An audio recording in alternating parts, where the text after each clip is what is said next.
Charles Darwin l'avait affirmé au XIXe siècle. Ce n'est pas la plus forte ni la plus intelligente des espèces qui survivra, mais celle qui est la plus apte à changer. Cette capacité d'adaptation est aussi nécessaire en marketing. Au moment où un événement comme le coronavirus frappe le monde, devez-vous maintenir le même plan marketing, le même plan de communication, les mêmes objectifs? Il faut garder le cap, évidemment, mais s'adapter. Al Ries, co-auteur des 22 lois immuables du marketing, l'avait dit. Le marketing n'est pas une bataille de produits, c'est une guerre de perception. Et une crise comme celle du coronavirus agit comme un filtre qui modifie la perception de votre marché. Tout d'abord, il faut comprendre l'impact de ce genre d'événement sur la psychologie des gens. Lorsque l'inquiétude et la peur dominent, tout le reste passe après. Notre mécanisme de survie nous pousse à surréagir lors d'une menace. Dans le cerveau, l'amygdale est un noyau situé dans le lobe temporal qui joue un rôle dans les émotions et le conditionnement. Il est particulièrement réactif aux dangers pour protéger l'organisme des menaces extérieures. L'amygdale est constamment en alerte et connote émotionnellement tous les événements que l'on vit et les informations que l'on reçoit. Un danger, une menace ou une peur court-circuitera tout le reste et sera traité en priorité par l'organisme. Cela signifie que l'attention de votre marché est soudain canalisée uniquement par la source de menace, en l'occurrence dans cet exemple, le coronavirus. Concrètement, nombre d'acteurs du marché ont été forcés de s'adapter très vite, dans un sens comme dans l'autre, à la fois pour protéger leurs affaires, mais aussi parfois pour répondre à la demande. Quasiment toutes les industries, partout, sont concernées. Le tourisme et le trafic aérien sont lourdement touchés avec une diminution drastique des correspondances possibles. Les grands événements ont été ajournés ou simplement annulés, comme le Salon international de l'automobile de Genève, le festival Coachella aux États-Unis ou des concerts de Madonna à Paris, ainsi que d'innombrables autres plus petits événements. Les plus grosses productions hollywoodiennes comme la sortie du nouveau James Bond ont été retardées. Dans certaines grandes villes, le commerce non alimentaire doit fermer. D'autres industries, en revanche, vont bénéficier de la crise, comme l'industrie pharmaceutique et médicale, les gels de désinfection des mains, les entreprises qui sont actives dans les équipements de vidéoconférence, la formation à distance ou certains fournisseurs de services à domicile notamment. Alors, comment s'adapter? Tout d'abord, on l'a vu, l'attention de votre marché est probablement ailleurs.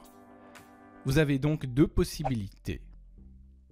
La première consiste à décaler vos campagnes marketing à une date ultérieure lorsque la crise sera passée.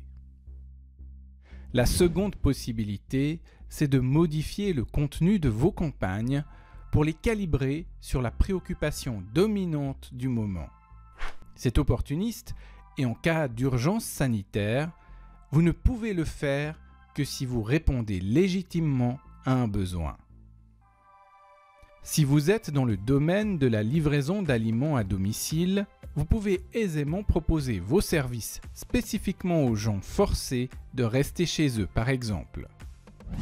Si vous aviez prévu de participer à un événement avec votre marque, de lancer un nouveau produit à ce moment-là, vous pouvez vous rabattre sur un live, un webcast, un séminaire en ligne. Il vous suffit d'envoyer un message aux participants et de leur dire que vous serez en direct à une certaine heure. À la place des visites commerciales physiques, vous pouvez planifier des meetings téléphoniques ou des rencontres virtuelles par Internet. Vous évitez ainsi de perdre de précieux clients et vous continuez à soigner la relation. Vous pouvez même générer davantage de contacts quotidiens puisque vous n'avez pas à vous déplacer. Enfin, préparez un plan de relance et d'accélération de votre activité pour récupérer rapidement votre manque à gagner éventuel. Dans votre plan d'accélération, déterminez à l'avance avec quelle offre, quel produit, quel service vous allez augmenter le nombre de clients, faire croître la taille de chaque transaction et réduire l'écart entre chacune d'elles, c'est-à-dire accélérer le rythme des commandes. Souvenez-vous qu'il n'y a pas de fatalité. Une crise majeure requiert une adaptation plus rapide pour garder votre cap, en mettant en place les actions adéquates sans délai. En conclusion, adaptez-vous constamment à l'état d'esprit dominant de votre marché, d'autant plus dans des circonstances de crise.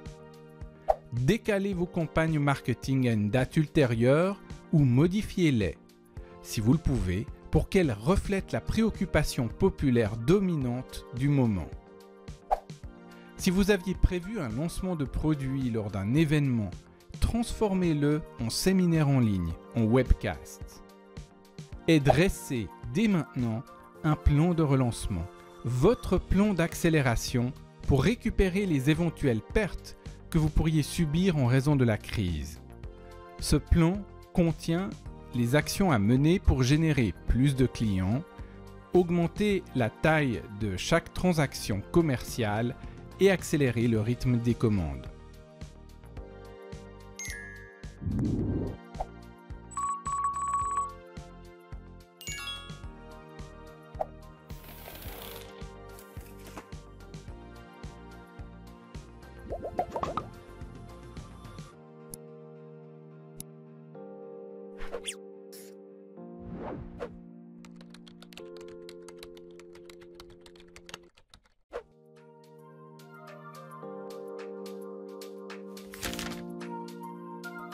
Et vous, quelle solution avez-vous trouvé pour croître dans un contexte de crise comme celle du coronavirus?